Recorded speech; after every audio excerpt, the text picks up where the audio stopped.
नमो तस्सा भगवतो अरहतो सम्मा संबुद्धस्सा। बुद्ध और उनका धम्म बाबा साहेब डॉक्टर अम्बेडकर द्वारा रचित कालजयी पुस्तकों के इस रचना संसार में आपका स्वागत है। आप जानते हैं कि इस समय हम लोग बाबा साहेब डॉक्टर अम्बेडकर द्वारा मूल रूप से अंग्रेजी में रचित ग्रंथ द बुद्ध एंड हिज धम्मा, इसका ये हिंदी अनुवाद आप तक पहुंचा रहे हैं। और ये जो हिंदी अनुवाद है, ये हिंदी अनुवाद भदंत डॉक्टर आनंद कौशल्यायन जी का है। आइए इस कड़ी में आगे बढ़ते हैं। आपको पता है कि इस समय हम लोग बुद्ध और उनका धम्म के उस अध्याय में हैं जो बुद्ध और उनका धम्म इस पुस्तक के तृतीय कांड का ये चौथा भाग है। और इस चौथे भाग में बाबा साहेब ने एक छोटा सा शीर्षक लिखा है और ये शीर्षक है कल्पनाश्रित विश्वास। मतलब जो विश्वास कल्पनाओं पर आधारित है, कल्पना के आश्रय में है, वो अधर्म है। बहुत सारे लोगों को ये सवाल होता है, मैं कौन हूं, मैं कहां से आया, मैं क्या होऊंगा, मैं कैसा था, अब मैं कैसा हूं, मैं हूं भी या नहीं हूं। और इस तरह के बिना मतलब के सवालों के साथ अपने जीवन में बने रहते हैं। बाबा साहेब कहते हैं कि ये अधर्म है। अब ये अधर्म कैसा है, तो तथागत की शिक्षाओं के आधार पर बाबा साहेब इसे समझा रहे हैं। और ये उन्होंने यहां बुद्ध और उनका धम्म में इसे लिखा है। बाबा साहेब लिखते हैं कि इस प्रकार विश्व के बारे में बहुत सारे प्रश्न पूछे गए थे और कुछ तो ऐसे भी थे कि यह संसार किस प्रकार उत्पन्न किया गया। आज भी लोगों के पास में यह सवाल है। विज्ञान इतना आगे बढ़ चुका है, विज्ञान ने इसका बड़ा बेहतर और सटीक विश्लेषण किया है, सप्रमाण विश्लेषण किया है, लेकिन बावजूद इसके लोगों के मन में आज भी ये प्रश्न है कि यह संसार कैसे उत्पन्न किया गया। यह सवाल तब भी था लोगों के पास। अब देखिए कि क्या संसार अनंत है? ऐसा भी प्रश्न पूछते हैं लोग कि क्या यह संसार अनंत है या इसका कोई अंत है? पहले प्रश्न के उत्तर में किसी का कहना था कि प्रत्येक वस्तु ब्रह्मा द्वारा उत्पन्न की गई है। मतलब जो सृष्टि का रचयिता के विषय में जिन जिन की जैसी जैसी मान्यताएं हैं, वो इस प्रश्न का उत्तर बड़ी आसानी से दे देते हैं और वे कहते हैं कि भाई इसने इसका निर्माण किया है। तो एक बड़ी प्रचलित और सामान्य मान्यता है कि ब्रह्मा ने इस संसार की रचना की है, उसको उत्पन्न किया है, ब्रह्मा द्वारा इसे उत्पन्न किया गया है। अब दूसरे कुछ लोग थे, उनका यह भी मानना था कि यह प्रजापति द्वारा उत्पन्न किया गया है। अब आ गए दो बात, बनाने वाले हो गए दो, रचना है एक, अब रचनाकार हो गए दो। अब दूसरे प्रश्न के उत्तर में किसी का यह कहना था कि यह अनंत है, तो किसी का कहना था कि यह शांत है, किसी का यह कहना था कि यह ससीम है, मतलब इसको सीमाएं हैं, और किसी का कहना था कि यह संसार जो है यह असीम है, इसकी कोई सीमा नहीं है। अब इन प्रश्नों को बुद्ध ने अव्याकृत रखा, मतलब इस पर कुछ नहीं कहा,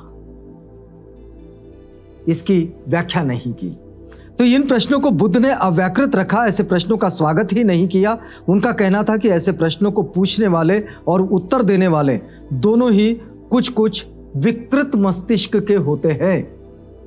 तथागत का जो जवाब है इस पे वो ये है कि इस तरह के जो प्रश्न हैं, ये जो पूछते और जो इनके उत्तर देते हैं कि क्या ये संसार अनंत है, क्या इस संसार में क्या ये संसार शांत है, इसकी कोई सीमा है, या फिर ये असीमित है, इस तरह के प्रश्न जो पूछते हैं वे भी और इसका जो उत्तर देते हैं वे भी, ये दोनों के दोनों कुछ कुछ इनका मस्तिष्क विकृत है।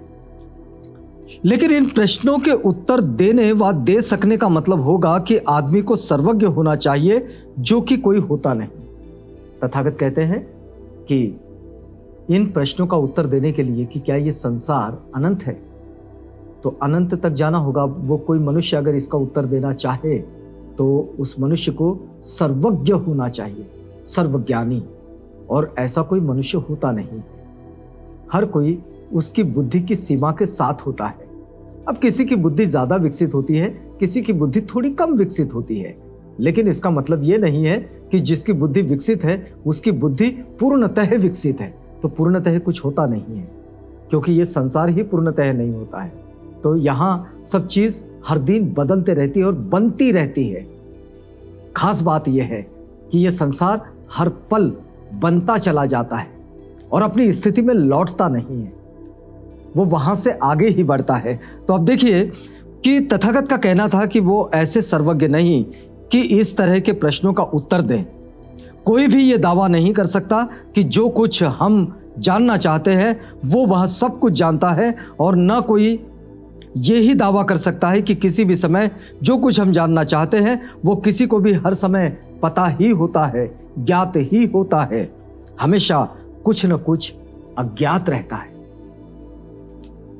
ये बड़ी मार्मिक बात है। आधुनिक विज्ञान इसी सिद्धांत के साथ आगे बढ़ा हुआ है और संसार की अभी तक जितनी जानकारी हमारे पास है वो यही है कि यहाँ कुछ न कुछ अज्ञात होता है। उसके लिए अगर उदाहरण के तौर पर देखें कि आज जो चीज हमारे सामने है वो अगले ही क्षण नई चीज में परिवर्तित हो जाती है। ये स्थिति नई स्थिति में बदल जाती है। तो जो नई स्थिति में बदलती हुई स्थिति है उसका आकलन इस वक्त नहीं हो सकता, और इसलिए हर समय कोई ना कोई चीज अज्ञात रह जाती है। ये अज्ञात होना यही स्वीकारोक्ति है विद्वत जनों की। और विद्वत जनों की ये विशेषता भी होती है कि वे कभी अपनी विद्वत्ता का अहंकार नहीं करते। तथागत ने यही बात कही है कि देखो भाई, तुम्हारे हर सवाल का जवाब मैं दे नहीं सकता। यहां ऐसे जो सवाल है इन सवालों पर काम करना, इसे पूछना, इसका उत्तर देना, ये मूर्खता है, ये मानसिक विकृति है, मस्तिष्क की विकृति है। आगे देखिएगा, इन्हीं कारणों से तथागत बुद्ध ने इन सब बातों को अपने धर्म से दूर ही रखा, और उनकी दृष्टि में जो धर्म ऐसी बातों को धर्म का अंग माने वो अपनाने लायक नहीं है। तथागत कहते हैं कि जो इस तरह की बातों पर आधारित है, कल्पनाओं पर, वो धर्म वास्तव में धर्म ही नहीं है, वो अपनाने योग्य भी नहीं है। और ये बात बड़ी महत्वपूर्ण बात है। अब देखिए आगे बढ़कर क्या कहते हैं तथागत कि जिन सिद्धांतों को तथागत बुद्ध के समकालीन कुछ आचार्यों ने अपने अपने धर्म का आधार बनाया था, उन सिद्धांतों के संबंध में दो बातें बाबा साहेब लिख रहे हैं कि उन सिद्धांतों का संबंध दो बातों से था। एक तो था आत्मा से और दूसरा था विश्व के आरंभ से। और ये प्रश्न ऐसे हैं कि जिन प्रश्नों पर धर्मों में बड़ी चर्चा होते रहती है। जितने भी कल्पनाश्रित कार्यक्रम हैं वो वहां पर बड़े चलते रहते हैं, और इसलिए जो अम्बेडकराइट सेगमेंट से जो लोग जाते हैं धम्म की ओर, तो वो लोग इन सारे बिना मतलब की बकवास बातों पर ज्यादा चर्चा नहीं करते हैं। अब देखिए बाबा साहेब लिखते हैं कि वे आत्मा के बारे में या अपने आप के बारे में कुछ प्रश्न उठाते थे। वे पूछते थे, क्या मैं पहले था, क्या मैं पहले नहीं था, उस समय मैं क्या था, मैं क्या होकर क्या हुआ, क्या मैं भविष्य में होऊंगा, क्या मैं भविष्य में नहीं होऊंगा, तब मैं क्या होऊंगा, तब मैं कैसे होऊंगा, मैं क्या होकर क्या होऊंगा।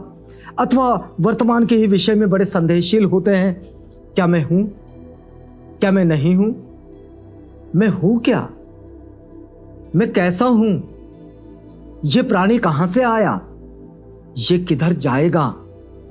दूसरों ने विश्व के आरंभ के विषय में प्रश्न पूछे। कुछ ने कहा इसे ब्रह्मा ने पैदा किया है। प्रचलित धारणा है लोगों की, इसे ब्रह्मा ने पैदा किया है। दूसरों ने कहा है कि इसे स्वयं प्रजापति ने अपने आप की आहुति देकर बनाया है। दूसरे आचार्यों ने कुछ दूसरे प्रश्न पूछे और उन्होंने पूछा कि संसार अनंत है, संसार शांत है, अनंत नहीं है, क्या ये ससीम है, क्या ये असीम है, ये जो शरीर है वो ही जीव है, शरीर अन्य है, जीव अन्य है। हमने आत्मा के संबंध में जब जो चर्चाएं देखी थी उसमें ये सारे प्रश्न आ चुके हैं। सत्य ज्ञाता, तथागत। सत्य ज्ञाता मतलब तथागत। तथागत इस शब्द का अर्थ समझ लीजिएगा, तथ्य से जो अवगत हो जाता है वो सत्य जानने वाला, उसे कहते हैं सत्य ज्ञाता। वो होता है तथागत, जो तथ्य से अवगत होता है। तो तथागत मरने के बाद रहते हैं, तथागत मरने के बाद नहीं रहते हैं। वे रहते भी हैं या नहीं रहते भी हैं, वे न रहते हैं और न ही नहीं रहते हैं। तो भगवान बुद्ध का कहना था, ये जो इस तरह के बिना मतलब के सवाल लेकर लोग तथागत के सामने बैठ जाते थे, तथागत बुद्ध का कहना था कि ऐसे प्रश्न उन्हीं लोगों द्वारा पूछे जा सकते हैं जिनके मस्तिष्क कुछ विकृत है। इस तरह के प्रश्न क्यों? क्योंकि इससे मानवता का कोई लाभ ही नहीं। दो मनुष्यों के बीच जो प्रेम पूर्ण संबंध विकसित होने चाहिए, जो जीवन जीने के लिए जरूरी होते हैं, उससे इन सवालों का कोई संबंध ही नहीं बनता है। तो भगवान बुद्ध ने ऐसे धार्मिक सिद्धांतों का क्यों खंडन किया? इसके 3 कारण थे। बाबा साहेब लिखते हैं कि तथागत बुद्ध ने इस तरह के सिद्धांतों का खंडन क्यों किया? तो इसके 3 कारण थे।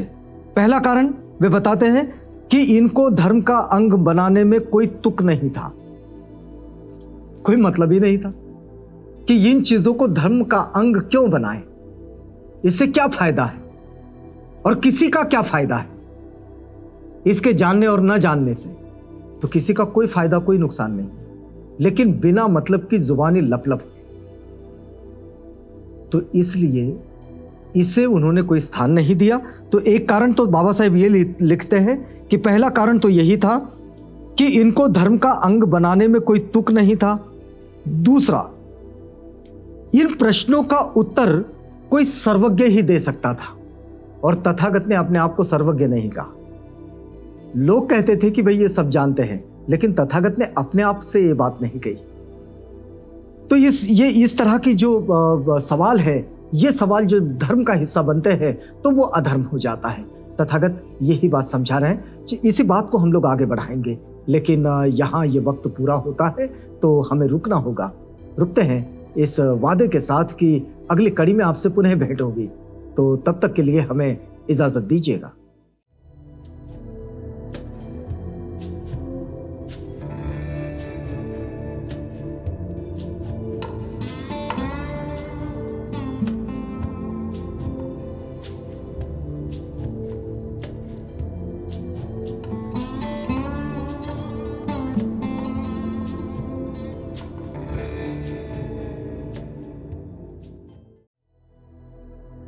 बुद्ध और उनका धम्म।